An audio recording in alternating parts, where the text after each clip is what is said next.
छोड़ के गेल जान हैप्पी न्यू ईयर के कहते। छोड़ के गेल जान हैप्पी न्यू ईयर के कहते।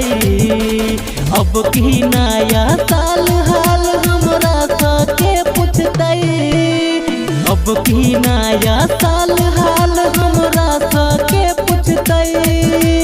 छोड़ के गेल जान हैप्पी न्यू ईयर के कहते।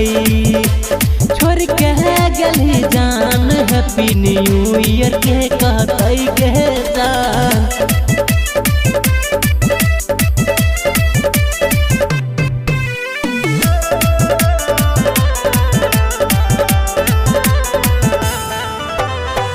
पिछलो साल कहने रही हमरा तू बीत गे।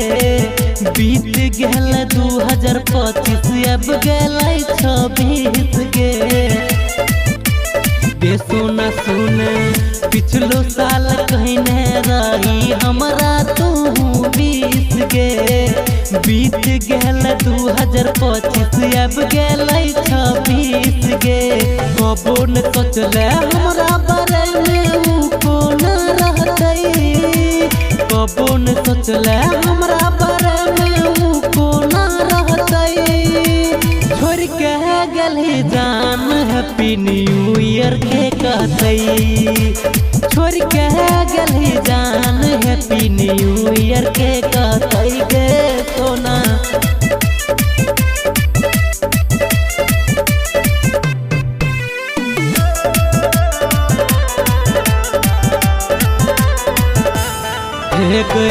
घूम रही हमरा संगे हर साल नेपाल गे।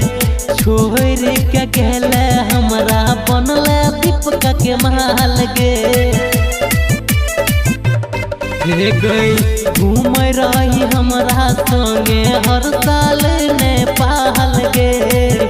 छोड़ के गेल हमरा बनल पपुआ के महल गे।